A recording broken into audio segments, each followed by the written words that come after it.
Buenas noches y bienvenidos a esta nueva edición de Hosteltour Televisión. En nuestro programa de hoy les vamos a ofrecer interesantes informaciones sobre el turismo en Mallorca y trataremos temas candentes directamente con algunos de sus protagonistas. La entrevista está protagonizada por Javier Rodrigo de Santos, concejal de Urbanismo de Palma. En ella analiza la situación de diferentes zonas turísticas del municipio, así como del centro histórico. Nos habla sobre los nuevos establecimientos hoteleros que se planifican y muy especialmente sobre el conflicto que el consistorio mantiene con las empresas de alquiler de coches debido a la ubicación de sus flotas de vehículos sobre terrenos calificados como rurales. Otra polémica es la que mantienen Gobierno autonómico y compañías aéreas sobre los vuelos interislas, y también la abordaremos. En nuestra tertulia intervendrán como invitados representantes de 3 aerolíneas que realizan vuelos en el archipiélago y un responsable político. Hoy participarán José Jaume, director general de AEVAL, Enrique Martín Ambrosio, director de Gestión e Ingresos de Air Europa, Román Pane, director general de Futura, y Mabel Cabré, consellera de Obras Públicas y Transportes. Pero antes de todo esto, y como es habitual en Hosteltour Televisión, vamos con nuestro informativo semanal.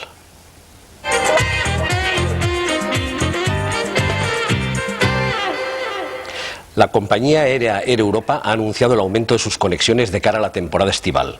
Entre ellas destaca el incremento de plazas en sus vuelos hacia Mallorca, que se sitúa por encima del 22%. Además, el desarrollo de las actividades de la aerolínea la llevará pronto a operar desde el aeropuerto de Roma. El subdirector de la aerolínea Air Europa, Gerardo Ariño, comentó en la sede de Globalia en Llucmajor, con motivo del acuerdo firmado entre Air Europa y Boeing, el refuerzo de vuelos e incremento de rutas que la compañía hará para la temporada de verano 2004. En el caso del aeropuerto de Palma de Mallorca, Air Europa crecerá por encima del 22,6% el número de plazas en sus vuelos hacia y desde el aeropuerto de Son San Juan. En la temporada de verano, la ruta Palma-París se incrementará de 2 a 3 vuelos semanales. Se reforzará la ruta Palma-Madrid con un vuelo adicional a las 19 horas, así como los vuelos entre Palma e Ibiza. Además, Gerardo Ariño anunció que la compañía está en el comienzo de las operaciones para empezar a volar a Roma. Se destaca también el incremento de la flota de aviones en un 11%, según indica el subdirector de la compañía. Por otra parte, Ariño ha explicado que la salida de Air Europa de la Asociación Española de Compañías Aéreas, AECA, y su reciente integración en la nueva Asociación de Compañías Españolas de Transporte Aéreo, AZETA, no ha sido por un único aspecto, sino por un cúmulo de cosas, entre ellas una falta de representación. El turoperador MyTravel prevé una disminución del turismo escandinavo hacia Mallorca este próximo verano, con una estimación de pérdidas en ventas de alrededor de 25.000 paquetes vacacionales. El auge de destinos competidores y el hecho de que la isla sea ya bien conocida por el público se apuntan como las causas principales del retroceso. Malas noticias con respecto al turismo escandinavo. MyTravel, que controla un 40% del mercado de estos países, espera para este verano una ligera bajada en la llegada de visitantes de estos mercados emisores. Las previsiones de MyTravel apuntan a que en la próxima temporada alta venderán 150.000 paquetes vacacionales frente a los 175.000 del año pasado. El ritmo de contratación de vacaciones también se ha reducido en relación a 2003. Los residentes en Suecia, Dinamarca, Finlandia y Noruega han contratado un 38% de estas 150.000 vacaciones. Un año antes era el 40%. Entre las diferentes causas que provocan esta disminución en la afluencia de turismo escandinavo, se apunta la creciente competencia representada por destinos como Turquía, Bulgaria, Croacia y Rumanía, sobre todo en precio. Además, según un estudio de MyTravel, más de la mitad de la población sueca ha visitado Mallorca. A pesar de que una gran mayoría está dispuesta a repetir, la oferta de nuevos destinos más baratos afecta tanto a Mallorca como a otros destinos clásicos del Mediterráneo. Unos 20 millones de rusos viajan cada año fuera de su país, de los que España recibe una cantidad mínima. El principal motivo es la dificultad que tienen estos turistas para obtener visados para visitar nuestro país. Los empresarios turísticos baleares piden al gobierno autonómico acciones concretas para agilizar los trámites y así poder acceder a una mayor cuota de este mercado. En 2003 viajaron a España 175.000 rusos, de los cuales apenas 7.000 eligieron Baleares para pasar sus vacaciones, lo que supuso una pérdida del 23% de la cuota del mercado. Sin embargo, en Rusia hay un gran interés por Baleares, tal como se puso de manifiesto en la recién concluida Feria Turística Internacional de Moscú, MIT, en la que participó una amplia representación empresarial balear que pudo constatar que los turoperadores rusos se quejan de que los trámites burocráticos para obtener visados en los consulados españoles en Rusia son muy largos y engorrosos. Para los hoteleros mallorquines, la única posibilidad que tienen de lograr una mayor cuota de mercado en Rusia pasa por agilizar dichos trámites. En tal sentido, han solicitado oficialmente al gobierno balear que realice acciones concretas sobre el Ministerio de Exteriores para solucionar este problema, tal como afirmó Jordi Cabrer, presidente de los hoteleros de la playa de Palma. Para Cabrer, si estos trámites se agilizaran, Mallorca podría convertirse en el principal destino español para el turismo ruso, que supone 20 millones de desplazamientos al año. Se trata de turistas con un alto poder adquisitivo que eligen hoteles de 4 estrellas situados en primera línea de playa, asegura Cabrer, quien añade que el mercado ruso puede ser una magnífica alternativa al alemán y al británico. La Escuela de Turismo acogió el pasado jueves un debate sobre turismo sostenible. En él se constató el papel pionero de la industria hotelera en el reciclaje y reducción de la producción de residuos. Los 4 expertos invitados llegaron a la conclusión de que la explotación turística y el equilibrio medioambiental son compatibles. ¿Son compatibles el turismo y el desarrollo sostenible? Este fue uno de los temas tratados en el debate sobre turismo, sostenibilidad y recursos hídricos organizado el pasado jueves por la Escuela de Turismo de Baleares. La conclusión de los 4 expertos invitados fue que esta convivencia sí es posible. A pesar de la imagen peyorativa que se tiene en algunos círculos de la actividad turística y de su impacto sobre el medio ambiente, José Luis Gil Díaz, director general de la empresa pública Trasagua y exconsejero de Medio Ambiente del gobierno cántabro, destacó que fue en zonas turísticas donde se realizaron los primeros planes de depuración de aguas residuales en España. El presidente de Fomento del Turismo, Miquel Vicens, defendió que se diferencia entre limitar el crecimiento y el desarrollo. Reclamó una política urbanística restrictiva que finalice la planificación urbanística de la isla y que no haya cambios de profundidad en las leyes que regulan el urbanismo cada 4 años. Alfonso Meaurio, gerente de la Federación Hotelera de Mallorca, manifestó que la producción de residuos por residente es mayor que la que provoca cada turista y que mientras la oferta de alojamiento hotelero ha disminuido en un 2% en los últimos años, la residencial ha crecido un 15%. El responsable del Instituto Balear para la Calidad Turística, Miguel Hernández, destacó por su parte que en las certificaciones de calidad que tiene la industria ya se incluyen criterios de sostenibilidad.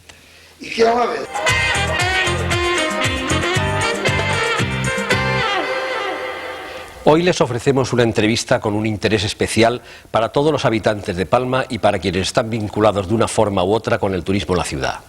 Nos hemos dirigido a Javier Rodrigo de Santos, teniente de alcalde de Urbanismo, para preguntarle sobre el desarrollo presente y futuro de la ciudad y su término municipal. La conjugación más que necesaria en este caso de lo turístico con lo meramente urbano ha centrado sus respuestas. Aunque burgalés, Javier Rodrigo de Santos lleva casi 15 años viviendo en Palma y, como él mismo reconoce, se siente muy mallorquín.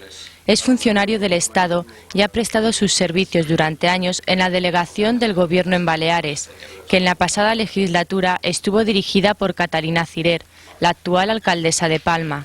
Rodrigo de Santos ha pasado a formar parte de su equipo también en la gestión municipal y se ha responsabilizado de las áreas de urbanismo y coordinación municipal. En los 9 meses que lleva al frente de urbanismo ha desarrollado una frenética actividad y uno de los aspectos más importantes ha sido analizar las deficiencias y necesidades de las zonas turísticas palmesanas, Playa de Palma, Ciudad Jardín y Calamayor San Agustín. Tiene 2 ámbitos territoriales, el municipio de Palma, que es básicamente la mayoría de la playa de Palma, y luego está el Arenal de Llucmajor, que lo incluye. En Playa de Palma hay un trabajo importante a realizar. En los últimos años hemos venido trabajando con la Consellería de Turismo y con el Ministerio de Economía a través de Turismo para desarrollar un plan de excelencia turística que tiene como objetivo fundamental el mejorar la imagen de la Playa de Palma, en todo lo que se refiere ya no solo a infraestructuras viarias y de alumbrado, sino sobre todo en lo que se refiere a las instalaciones hoteleras y sobre todo al sector del comercio y por lo tanto toda también la oferta complementaria, ¿no? En ese sentido también se ha hecho un esfuerzo importante por parte del Ministerio de Medio Ambiente con la remodelación del paseo marítimo, la mejora en la primera línea y la ampliación de la playa, ¿no? Y en este momento estamos trabajando con la Consellería de Turismo, con el Consell de Mallorca, para desarrollar un proyecto junto con el Ayuntamiento de Llucmajor. Un proyecto que sería pionero en España y que habrá que esperar a la constitución del nuevo gobierno, porque teníamos un compromiso por parte del anterior de desarrollar con carácter pionero para toda España uno de los proyectos de rehabilitación integral de una zona turística madura como puede ser la playa de Palma, ¿no? En ese sentido hay diversos proyectos que en materia de urbanismo inciden en la playa de Palma. Hay en futuro inmediato el desarrollo de un acuario por parte de un sector privado. Hay un desarrollo importante en todo lo que se refiere a la reordenación de las antiguas canteras para reconvertirlas en zona deportiva. Y hay también proyectos puntuales importantes que merecen la pena ser reordenados en su conjunto. El Plan Territorial de Mallorca contempla toda la playa de Palma como una gran área de Mallorca de reconversión territorial y que ha de ser desarrollada mediante un plan especial. Ahí tenemos proyectos importantes que afectan sobre todo en materia de vivienda, los antiguos edificios Pullman. Nosotros queremos desarrollar, estamos ya en ello, un plan especial de reforma interior, de rehabilitación de todo el espacio integrado por esta zona y yo espero que en breve tengamos las conclusiones, pero los puntos principales de este proyecto pasa por esponjar Calamayor San Agustín y dotarle de más equipamientos y espacios libres. Por lo que se refiere al sector puramente turístico, también decir que ahí a través del Pla Mirall se realizaron mejoras importantes en todo lo que es la carretera, el camino, la calle de Joan Miró, que supusieron una mejora importante, pero sin embargo hay que reconocer que uno de los valores que podría tener esa zona, que es el tener la vista directa al mar y por lo tanto estar en primera línea todo el paseo, pues un tema que nos preocupa y que nos gustaría lógicamente con el tiempo mucho en el largo plazo poder ir desarrollándolo también poco a poco, ¿no? Es un turismo más familiar, más, quizá en ese sentido, más de Baleares. Y ahí hemos contado con la ventaja añadida de que los cambios que se han producido en materia urbanística no han producido un impacto sobre el territorio tan importante, lo cual no significa que tengamos que trabajar también como lo estamos haciendo y especialmente en este ámbito lo que nos ha venido preocupando en los últimos meses, incluso años yo diría, ha sido sobre todo la mejora de la calidad del agua, del mar. Ahí en Ciudad Jardín hay un vertedero que genera en algunos momentos del año importantes perjuicios, sobre todo para el ambiente y para el medio ambiente marítimo terrestre, y en ese sentido por parte de Malla se están realizando esfuerzos para potenciar justamente uno de nuestros valores añadidos como isla y como ciudad, cuál es el mar, ¿no? Aunque no puede considerarse una zona turística en sí, el centro histórico de Palma es un auténtico reclamo para muchos de los turistas que acuden a la isla, especialmente aquellos con inquietudes culturales. En este sentido, el Ayuntamiento de Palma está impulsando nuevas medidas para hacerlo más atractivo a los visitantes. Se ha desarrollado un proyecto integral importante, sobre todo de rehabilitación de las infraestructuras viarias y también importante en materia de rehabilitación de viviendas y de edificios públicos. En ese sentido, por parte del área de turismo del Ayuntamiento de Palma, junto con algunos proyectos que se han también desarrollado con la Consellería de Turismo, estamos intentando recuperar y por lo tanto mejorar y potenciar el destino turístico que como comercio especialmente tiene el centro histórico y como valor histórico y cultural que implica. El paseo de la artesanía es uno de los puntos importantes que queremos potenciar en ese sentido. Las visitas guiadas a los distintos monumentos, empezando por la catedral y los diferentes palacios y casas mallorquinas que todo el centro contempla, y luego también, por qué no decirlo, la rehabilitación de algunos espacios que a través de la Consellería de Turismo estamos intentando desarrollar, como podrían ser Can Serra, que es una vivienda de estilo gótico que está en el centro de la ciudad, y también otros monumentos importantes, ¿no?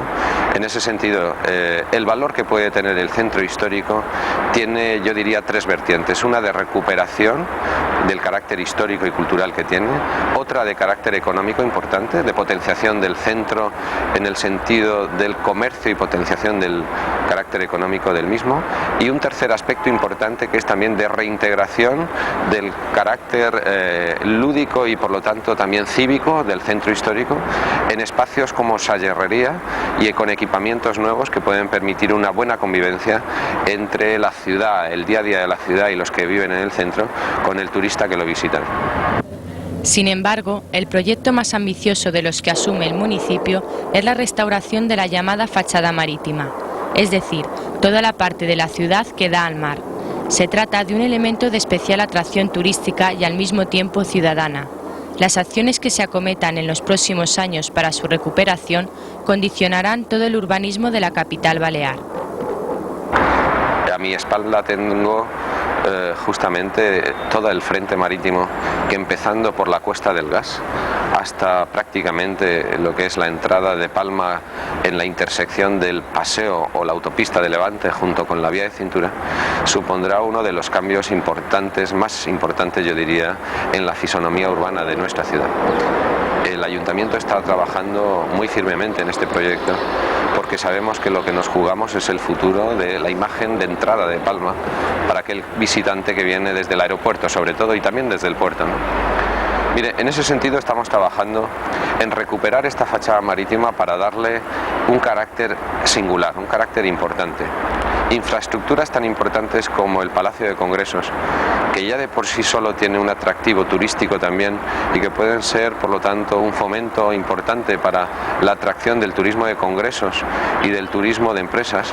Nos parece importante poder ubicarlo en un punto estratégico de la ciudad y además tan singular y de una belleza tan singular que puede tener un valor añadido importante respecto de los palacios de congresos que existen en el resto de España y en el resto de Europa. Piense que pocas ciudades tienen la Bahía de Palma, pocas ciudades tienen la posibilidad, como tiene Palma todavía, de poder urbanizar parte de la Bahía de Palma, y en este sentido todo lo que entendemos por fachada de GESA o el frente marítimo conocido como proyecto urbanístico Fasana Marítima es uno de los proyectos que vamos a empezar con carácter inmediato. Ya de hecho se ha aprobado desde el punto de vista urbanístico el planeamiento en esta zona y en este momento lo que estamos es tratando de modificar puntualmente para atraer los principales equipamientos y especialmente el Palacio de Congresos y quizá también una oficina de turismo en esta zona de que hablamos.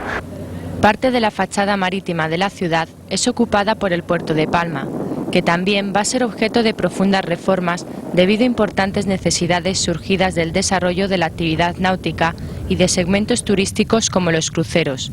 Rodrigo de Santos asegura que los proyectos que se van a poner en marcha son ambiciosos y responderán a las necesidades que se han manifestado.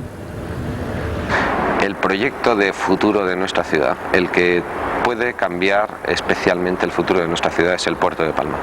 La atracción que tiene el muelle viejo de la ciudad, sobre todo el puerto más próximo al centro y por lo tanto la posibilidad de ganar ese espacio de ocio, sobre todo de espacio libre público para nuestra ciudad, es el principal objetivo que tenemos para los próximos años. Ya sabemos que un puerto implica en su ampliación, que es lo que necesita el puerto de Palma, en el dique del oeste necesita una ampliación urgente y necesita una ampliación sobre todo para la parte más comercial, que debe estar lo más alejada posible del centro, para concentrar en la parte más próxima al centro la parte del puerto más turística, más de destino cultural y por lo tanto de atracción también ciudadana. Bien, pues ese futuro es el que tenemos que trabajar porque en ese nos jugamos desde luego un gran presupuesto, pero sobre todo el futuro de nuestra ciudad. La expansión hotelera de Palma se ha visto frenada por la madurez de sus zonas turísticas. No obstante, el teniente de alcalde desvela que cada vez son más las empresas que se interesan por ampliar el segmento de hoteles urbanos y considera que el desarrollo actual de la hotelería del municipio se expresa en ese sentido y en el de reformar instalaciones ya existentes. Hay en este momento un número importante de licencias de obra, sobre todo de reforma de hoteles, tanto en Playa de Palma como en Calamayor San Agustín. Y en este sentido pues estamos trabajando con las diferentes asociaciones de hoteleros de Palma, tanto de Playa de Palma como de Palma ciudad, y en ese sentido nuestro interés lógicamente es facilitar las cosas a los propietarios de los hoteles para que puedan llevar a cabo las reformas sin más problemas burocráticos de los que ya de por sí implica una rehabilitación en ese sentido. Piense además que el levantamiento de la moratoria puede permitir en ese sentido un esponjamiento en la actividad urbanística de nuestra ciudad, y en ese sentido yo creo que es importante que se haga un esfuerzo por parte del ayuntamiento. Y luego yo diría como peculiaridad, yo no sé si coincide con otros municipios, pero a mí sí que me ha sorprendido, y en ese sentido estamos dando todas las posibilidades de fomentar esa actividad hotelera en el centro de la ciudad. Existen, pues hago memoria ahora, prácticamente 4 o 5 proyectos de nuevos hoteles dentro del centro de la ciudad, desde el Borne hasta todo el paseo que implica la continuación con la Rambla, y en el entorno en el que nos encontramos también alguno que otro, Plaza de España, donde se están planteando la ubicación de hoteles de ciudad, un poco en la línea de lo que le decía antes, que existe quizá un turismo de calidad, que le gusta el residir en Palma, aunque sea muy temporalmente, durante un periodo corto de vacaciones, pero que le gusta la atracción que implica el vivir directamente con el sentido más histórico de nuestra ciudad, como es el centro, ¿no? Además de la hotelería, hay otros segmentos turísticos que están pasando por momentos de cambio, incluso algunos cuya actividad, en principio, no debía tener apenas repercusiones urbanísticas. Tal es el caso de las empresas de alquiler de vehículos sin conductor, más conocidas como Rentacar, cuyas patronales mantienen una pugna con el ayuntamiento debido a que muchas de sus reservas de vehículos se encuentran estacionadas en áreas rurales en las que no está permitido este tipo de actividad. Se trata de unos 15.000 coches. Palma, lógicamente siendo la capital de Baleares y de Mallorca, pues lógicamente concentra una serie de servicios que otros municipios no tienen, para lo bueno y para lo malo. El aeropuerto es el principal carácter peculiar que le da a Palma justamente en el ámbito de los rentacars. Es lo que le da el atractivo para que las principales empresas de alquiler de coches quieran estar próximas al aeropuerto, porque sirven justamente para ejercer mejor por su proximidad esa actividad. Ha ocurrido que durante muchos años, quizá demasiados, el sector de vehículos de alquiler de coches sin conductor, de los rentacars, ha venido teniendo desde el pasado al más presente una evolución en la cual los antiguos empresarios que habían ejercido toda su actividad de rentacars, la mayoría de ellos pequeños empresarios en Mallorca y en particular en Palma, venían ejerciendo su actividad, pues en fin, en una competencia sana entre ellos, porque era lo que habían ejercido pues desde que el turismo llegó a Mallorca en los años 60, ¿no? Y ha venido ocurriendo a la vez un fenómeno que se repite en todos los grandes aeropuertos de Europa, y especialmente yo diría en el de Palma, que es el de mayor tráfico internacional, que a la vez que eso, los aeropuertos y sobre todo las grandes empresas de rentacars, donde se ha ido concentrando sobre todo desde el punto de vista de las acciones y económicas, pues en las principales grandes empresas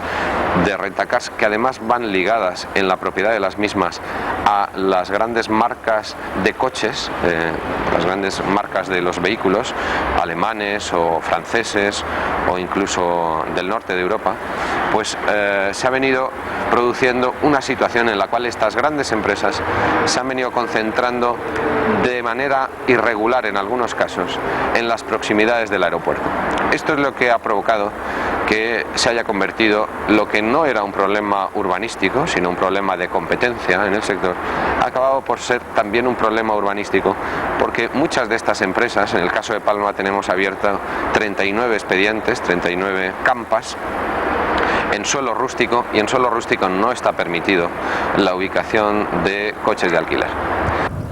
Ante esta situación, la intervención del ayuntamiento se ha visto condicionada por la dificultad de reubicar tan importantes flotas de vehículos de alquiler.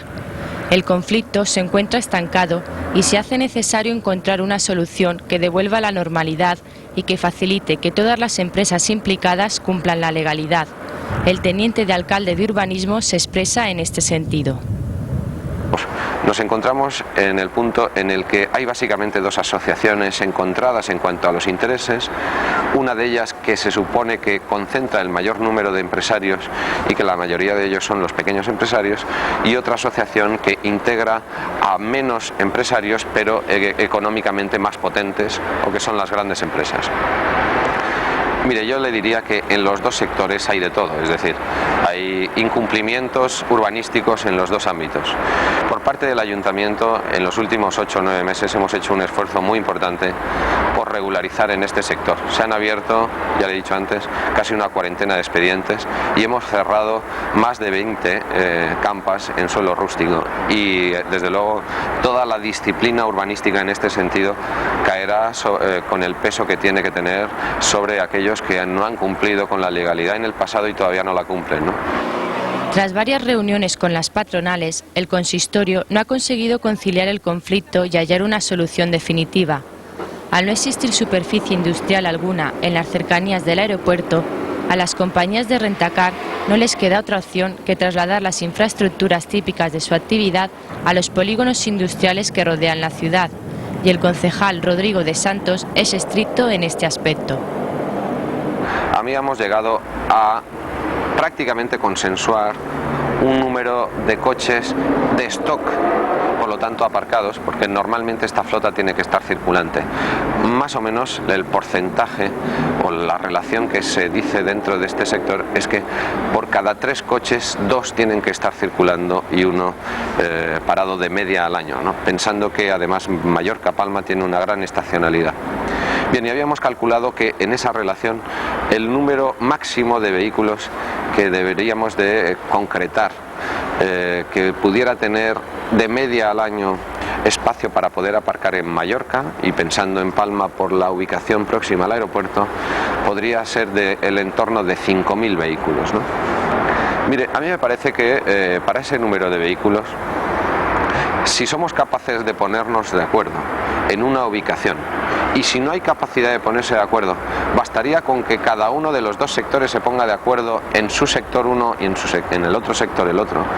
Esto sería mucho mejor que lo que en estos momentos tenemos, que cada empresa, lo mismo que ellos cumplieron se supone en el pasado, que las empresas que se han instalado nuevas en Mallorca se busquen, por así decir, la vida en los diferentes polígonos industriales que existen en Mallorca y en Palma en particular.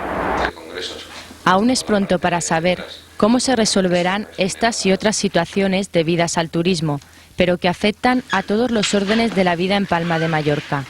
Lo único que se puede afirmar con rotundidad es que la gestión de Javier Rodrigo de Santos al frente del área de urbanismo no será aburrida y gozará de pocos momentos de tranquilidad. Pero seguro que él dará su tiempo por bien empleado si ve cómo va tomando forma un buen futuro para la ciudad. Otra que es justamente aquí en esta esquina.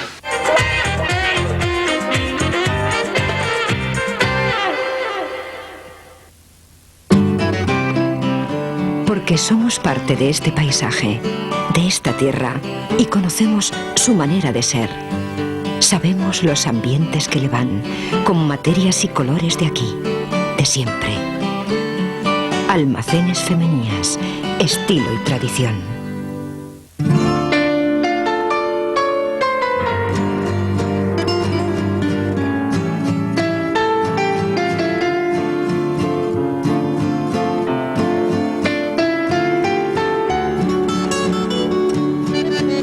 Todo el mundo puede volar.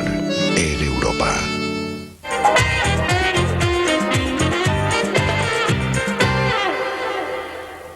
Los vuelos interislas tal vez tengan poco que ver con el turismo, pero sí que tienen que ver y mucho con las comunicaciones internas dentro del archipiélago balear. Están relacionados con la cohesión como comunidad autónoma y son esenciales para la economía.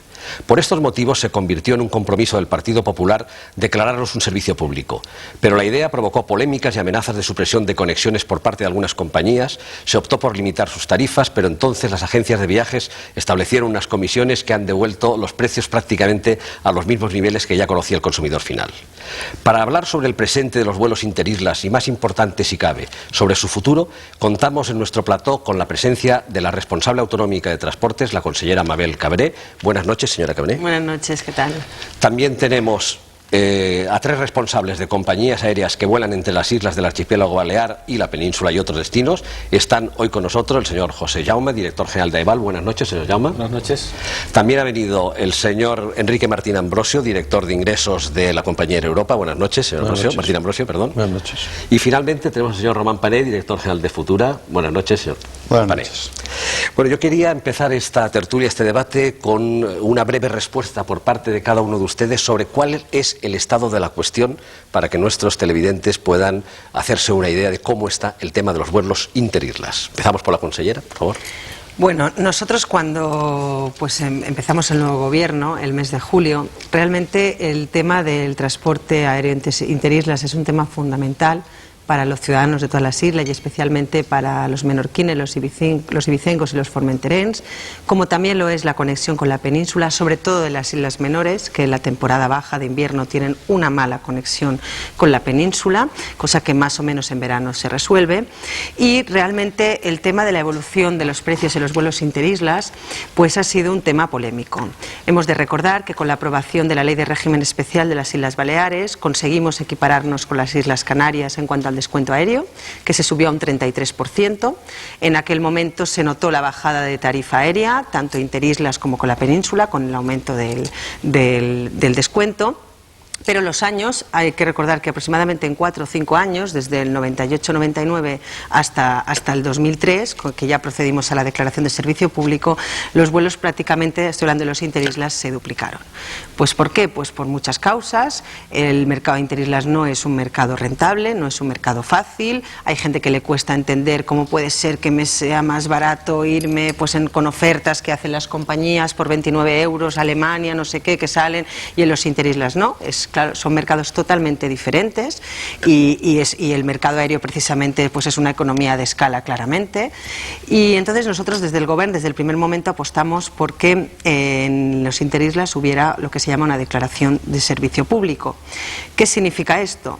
Pues significa que hemos de buscar otro camino, visto que el de los descuentos no ha sido la solución, aunque hay que seguir progresando los descuentos, pero visto que no ha sido la solución, porque no podemos controlar las tarifas, que es lo que deberíamos hacer, porque es fundamental para nuestras comunicaciones, porque son las autopistas que nos comunican como comunidad autónoma, pues la única solución que cabe, teniendo en cuenta que aquí está muy reglamentado, porque el mercado aéreo está regulado por directivas comunitarias, porque no se puede subvencionar directamente a compañías aéreas, porque hay una liberalización de ese mercado, pues teníamos que seguir lo que nos marcaba los cauces de esa directiva europea. Hemos de tener en cuenta que la competencia exclusiva en materia de transporte aéreo es de la Administración del Estado, y entonces empezamos rápidamente las negociaciones el mes de julio con el Ministerio de Fomento para conseguir esta declaración que también tienen las Islas Canarias. En este sentido yo creo que en pocos meses, en noviembre, conseguimos hacer toda la tramitación complicada porque necesita el visto bueno de la Comisión Europea, y conseguimos esa declaración. ¿Y qué supuso la declaración? La declaración supuso de momento bajar la tarifa que había de 99 euros a 72, una bajada de casi un 30%, que supone que para los residentes ir y volver son ida 48 euros y volver, hablamos de 90 y pico, 99 euros de ida y vuelta, o sea, un precio que consideramos razonable, que hay que mejorar, evidentemente, pero que considerábamos que ya de un solo efecto bajábamos mucho la tarifa. Garantizábamos las frecuencias, las conexiones, garantizábamos la capacidad que tiene que tener tanto en temporada de invierno de pasajeros como de verano, y además unos descuentos adicionales para determinados colectivos.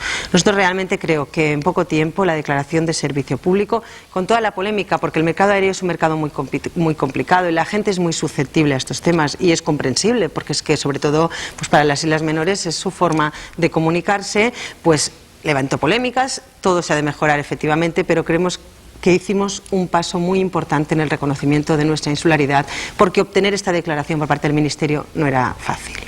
Bueno, yo seguiría con el señor Jaume de AEVAL. ¿Cuál es su opinión sobre el estado de la cuestión respecto de esa necesidad de que mejoren las comunicaciones entre las islas para el bien de la propia ciudadanía? Yo creo que la ciudadanía lo que necesita o lo que quiere es confort, calidad y buen precio. Y eso es lo que creo que hemos de conseguir entre todos conseguir. Yo quisiera decir dos cosas para situarnos un poquito, ¿no? El transporte aéreo, para distancias tan cortas como las que hay entre las islas, es estructuralmente muy ineficiente, es caro.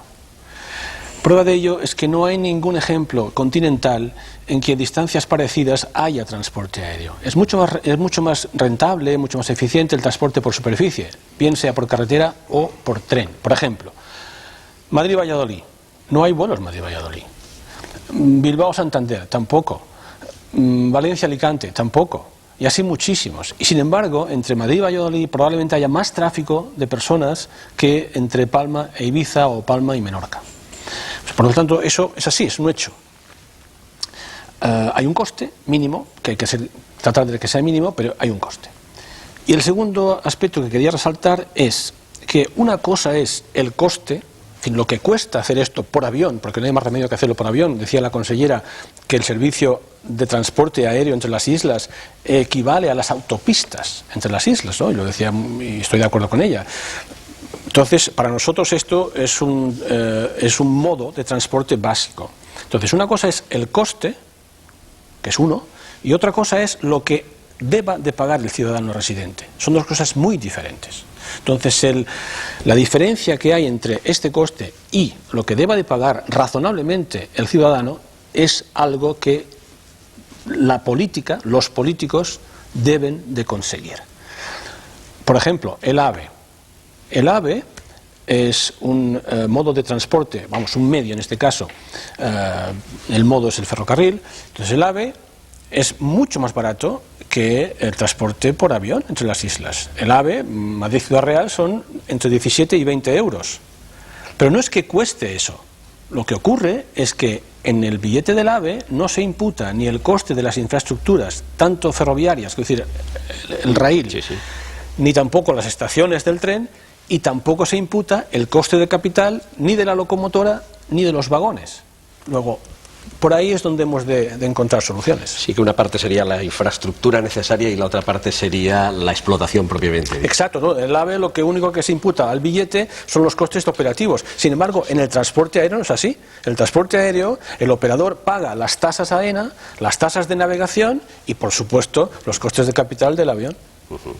Aunque la compañía Air Europa creo que no efectúa en estos momentos vuelos interislas, pero sí que vuela con la península, que también es una situación que el ciudadano sufre en su propia carne. ¿Cuál es su punto de vista sobre esta necesidad de favorecer la comunicación de los ciudadanos de unas determinadas islas que forman parte de una comunidad autónoma y con el resto del Estado? Bien, es cierto que actualmente en Europa no efectúa ningún vuelo interislas entre las Islas Baleares, básicamente porque cuando se declaró servicio público, nuestros módulos de avión que son todos reactores, con una capacidad de 186 plazas, no nos permitían, los números que hicimos, lógicamente, esto era un negocio aparte de un servicio público, no nos daban, no había suficiente mercado para cumplimentar las frecuencias que solicitaban la declaración de servicio público con los módulos que nosotros tenemos de reactores.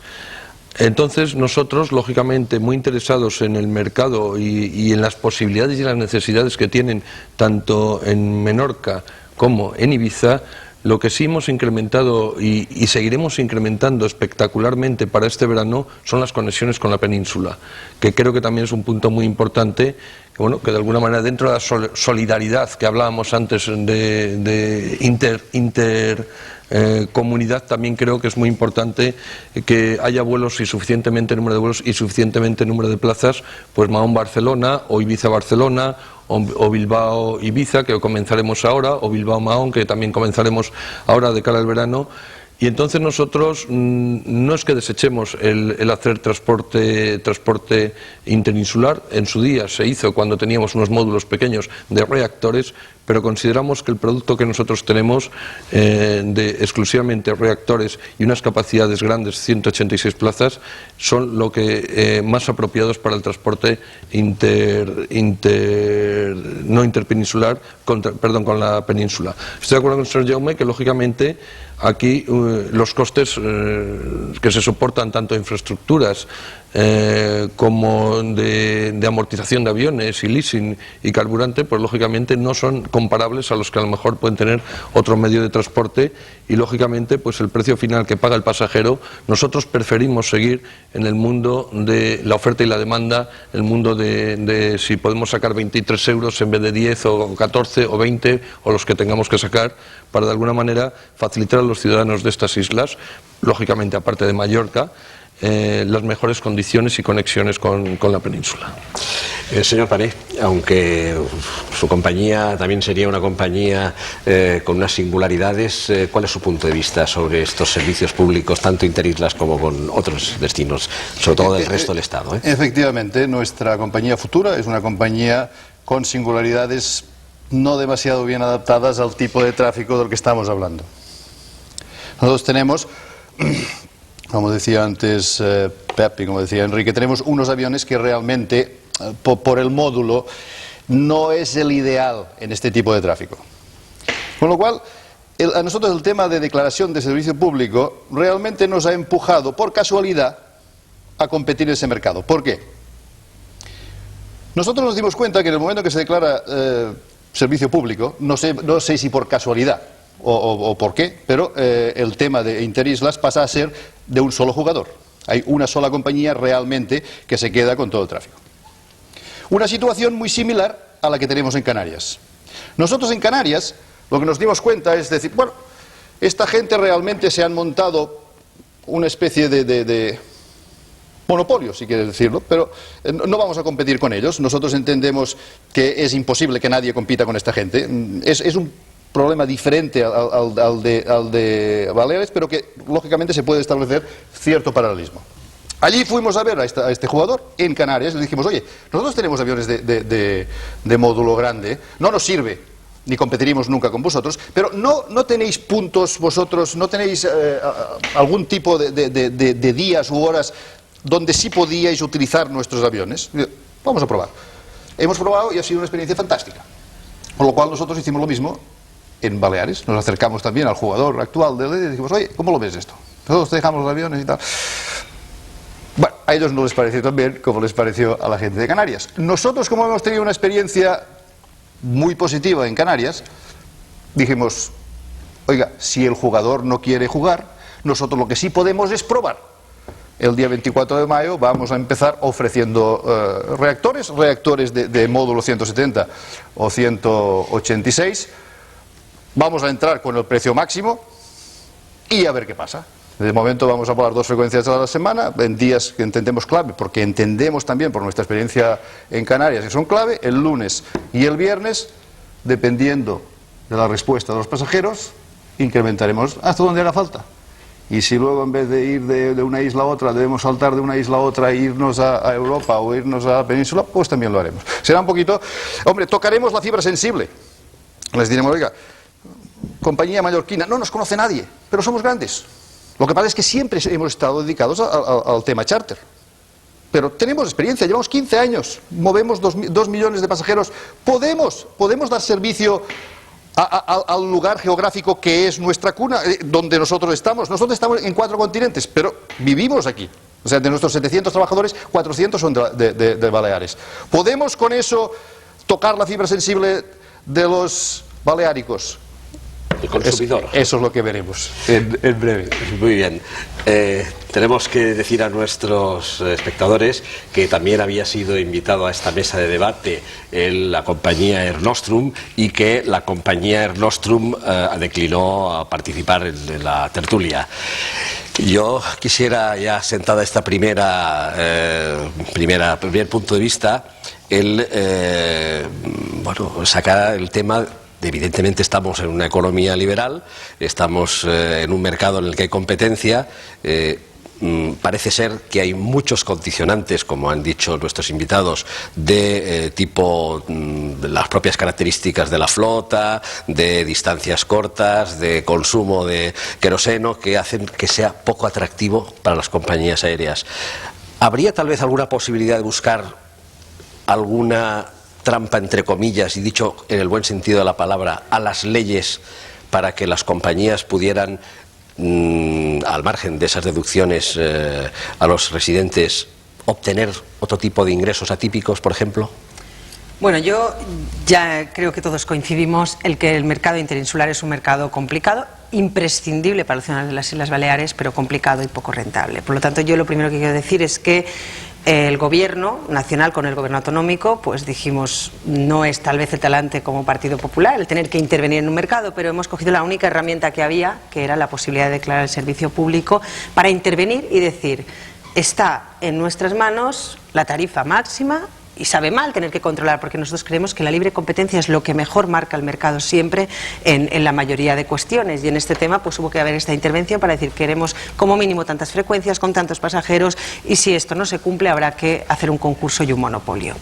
Yo quiero agradecer porque efectivamente ya hacía muchos años que prácticamente solo operaba una compañía, que es Air Nostrum, y efectivamente hay que destacar pues que con la declaración actual se permite una competencia difícil, pero se permite que ahora pues Futura pueda entrar, y quiero agradecer el esfuerzo que va a hacer, porque creo que los menorquines pues lo van a agradecer y podrán pues establecer esa competencia, y yo quiero agradecer ese esfuerzo y ese compromiso por un año, porque la declaración obliga a que durante un año se comprometan al servicio. Hay que recordar que también en Ibiza pues vuela Air Berlin, que transporta una serie de personas extranjeras, pero también transporta el mercado interinsular. O sea, hay que recordar que en estos momentos pues estamos hablando ya de 3 compañías que están operando, principalmente opera Air Nostrum, que es el que tiene el máximo de frecuencias, pero que hay 2 que dentro de lo que es la declaración de servicio público pues se puede generar una cierta competencia. Claro, ¿qué forma hay de poder ayudar? Lo que ha dicho el señor Jaume, de compensar esos costes, pero que el ciudadano pague menos, porque yo creo que es necesario y que lo merecemos, y que hay que convencer de que es fundamental para nosotros, que no podemos tener AVE, que no tenemos otra serie de infraestructuras. Claro, aquí nos encontramos con que es complicado jurídicamente. Se puede subir el descuento de residente, de hecho nosotros lo hemos defendido, el subir el descuento del 33 al 50, lo dijimos antes de las elecciones y lo hemos anunciado, y en esto coincidimos con el resto de partidos políticos. Por lo tanto, yo espero que durante esta legislatura a nivel nacional que ahora empieza lo consigamos, el subir el descuento aéreo del 33 al 50% o al 40 o al 60, da igual, se dice al 50 por decir un porcentaje, pero todo lo que sea aumentarlo será un beneficio para los pasajeros, pero efectivamente buscar mecanismos para las compañías de forma directa es muy difícil, porque no lo prohíbe la normativa comunitaria. Subvencionar directamente las compañías no lo puede hacer, no se puede hacer, y es un problema jurídico que hay. Y claro, financiar la declaración de servicio público, como pues se ha prometido, pues habrá que ver qué vía jurídica puede haber, porque con la normativa europea que hay, pues es complicada el financiar esa declaración de servicio público. Yo me refería, cuando hablaba de esa posibilidad de echarle un poquito de imaginación tras el asunto, a que algunos de nuestros espectadores se preguntarán por qué los aviones de determinada compañía aérea llevan una publicidad en su fuselaje de una determinada comunidad autónoma, ¿no? Entonces yo supongo que hay mecanismos para, mediante recursos publicitarios o de otro tipo de maneras de hacer, apoyar a estas compañías para que realmente el que resulte totalmente beneficiado sea el consumidor, que es de lo que se trata, ¿no? Y que la compañía no pierda, porque en esa economía liberal difícilmente va una compañía a invertir para perder dinero. No es su misión empresarial, ¿no? Es que yo creo que es un tema complicado, porque esa posible publicidad que hay, que es una actividad que se presta y que se financia, claro, se pueden hacer acciones puntuales, y de hecho se hacen. Ahora, desde el momento en que lo tienes que empezar a generalizar a todas las compañías, pues el costo que ello supone, y que puede suponer una subvención encubierta, y que puede haber alguna denuncia. Yo creo que los que están aquí en la mesa lo conocen más que yo, ¿no? La problemática que puede en un momento dado, si fuera una cosa pues muy general y muy visible, y aparte del costo económico, ¿no? Porque en estos momentos, claro, el planteamiento también del Gobierno de las Islas Baleares es que estamos hablando de una competencia de transporte de la Administración del Estado, y hemos de intentar que todo lo máximo salga de las arcas del Estado. Si no, evidentemente podemos de alguna forma ayudar, y debemos hacerlo, pero nuestra misión es hacer ver a la Administración del Estado la necesidad de que en los presupuestos del Estado pues haya esas ayudas, que ya lo supuso el 33%, porque cada año le supone un coste al Ministerio de Fomento importante, que ha ido en aumento.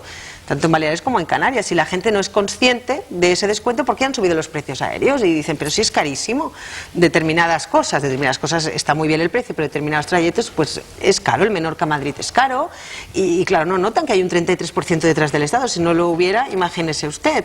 Pero quiero decir, hay ya unas partidas que se destinan, pero creo que el trabajo de todos y los ciudadanos de las islas pues es a ese convencimiento y a la administración del Estado para que esto pues siempre vayamos a más y el recorrido de este camino sea siempre a más, evidentemente. Señor Martín Ambrosio, usted que su responsabilidad es precisamente ingresos, tarifas en la compañía Air Europa, ¿está muy distante lo que son la estructura de costes como para que pueda resultar mínimamente atractivo algún día que ustedes puedan entrar a ofrecer mayor oferta? Yo no diría que es tanto la estructura de costes, sino como los estudios de mercado que tenemos que nos indican el tráfico de pasajeros que hay entre estos puntos. Quizá de alguna manera nosotros lo que se nos iba no eran los costes en sí, porque estamos todos los días que si oferta, que si 20 euros, que si 12 euros, no son los costes en sí. El problema son la extracapacidad que tendríamos que poner en el mercado para cumplir con los requerimientos de la declaración de servicio público. Nuestro problema entonces no es de costes. Me ha gustado que la consejera ha puesto un ejemplo, que es Menorca-Madrid, donde no hay especialmente muchas compañías volando. Normalmente cuando empezamos a volar nosotros en verano bajan las tarifas en el Menorca-Madrid. Esto es un ejemplo un poco de lo bueno que es la competencia, de la sana que es la competencia. También es cierto que el 50% que se refería a consejera, nosotros hemos hecho campañas el mes pasado prácticamente en donde, aparte del 33% de descuento de residente, abonamos o descontamos un 20% adicional. La compañía aérea de su bolsillo, no era Aviación Civil, ni el Ministerio de Fomento, ni el Gobierno Balear, ni nadie, sino nosotros como compañía descontamos un 20% adicional para que los ciudadanos de esta comunidad tuvieran un 53% de descuento en sus billetes. Entonces a nosotros nos gusta mucho la competencia, nos gusta mucho de alguna manera el estar luchando con cuantos más competidores mejor, y nos gusta además llenar los aviones. Pero evidentemente para llenar los aviones, bueno, supongo como mis colegas, tampoco es una cosa especialmente original. Lo que también es cierto es que para llenar los aviones lo primero que tiene que haber es tráfico. Entonces nosotros lo que no hemos detectado es que haya ese tráfico que permita meter el módulo que como Futura le pasa son en aviones reactores, que es un producto diferente quizá al producto que se está vendiendo hoy en día. Sí, yo quería, enlazando con ese tema de los aviones, señor Jaume, en el pasado hemos visto que había intentos de introducir otro tipo de flota, otro tipo de modelo de avión, pero que el consumidor era reacio. Parecía como que no le gustaba meterse en un avión que no fuera un reactor clásico, convencional, el que tiene él asumido para viajar a la península u otras partes. Bueno, esta es la información que nosotros tenemos de los clientes, de los pasajeros, que hoy por hoy son reacios y no están a gusto con la oferta que se les está haciendo con el turbohélice, porque estaban habituados a los reactores, que son mucho más confortables, mucho más cómodos, y eso ahora se lo tienen que, no tienen más remedio que volar en turbohélice y hay insatisfacción. Entonces, nosotros antes, como saben, AEVAL es una compañía aérea que volamos en exclusiva para Spanair, y Spanair, antes de la declaración del servicio público, tenía oferta en las islas, tanto entre Palma y Ibiza como entre Palma y Menorca. Como consecuencia de la declaración de servicio público, pues nos retiramos. ¿Y por qué nos retiramos? Pues porque nos parece una contradicción la declaración de servicio público, puesto que estimula la competencia, pero limita el precio. Eso es una combinación difícil de digerir. Si hay competencia, es el mercado el que tiene que marcar el precio, no el legislador. No obstante, a nosotros nos parece bien la iniciativa del Gobierno en tratar de reducir el impacto en precio al ciudadano. Eso nos parece muy encomiable, como yo decía antes, ¿no? Y creo que el ciudadano de aquí, el residente, debería pagar como mucho pues unos 20 euros por trayecto, como paga una persona de Ciudad Real para ir a Madrid, y además confortabilísimamente del AVE. Entonces, nosotros pensamos que este mercado, que es tan específico, dos competidores se pelearían ahora para perder, no para ganar, para perder. Prueba de ello es que a la declaración de servicio público no se ha presentado Air Europa, no se ha presentado Air France, no se ha presentado British Airways, que se podían haber presentado porque se publicó a nivel Unión Europea, ¿no? Y que conste que Air France y otras compañías aéreas tienen deseos de entrar en España. Entonces, ¿cuál es la solución que nosotros creemos que es más razonable? En primer lugar, creemos que el tamaño de avión con el cual se sirve en este momento este mercado, aparte de que sea un turbohélice que es muy incómodo, aparte de esto, es que el tamaño de 60 asientos no es el adecuado para este tráfico, para el tráfico que hay. Hay una relación lógica entre el número de pasajeros anuales que se transportan, mensuales o como sea, en un determinado trayecto, entre el número de pasajeros, el calibre del avión y el número de frecuencias. Hay una relación ahí. Esto es transporte aéreo puro, ya no es incluso teoría, es experimental, es algo empírico, de lo cual se sustenta el concepto, ¿no? En el puente aéreo, en Barcelona, por ejemplo, hay 40 frecuencias diarias de Iberia, unas 20 más o menos de Spanair y unas 10 de Air Europa, si no recuerdo mal. El calibre medio es un avión de 170 plazas.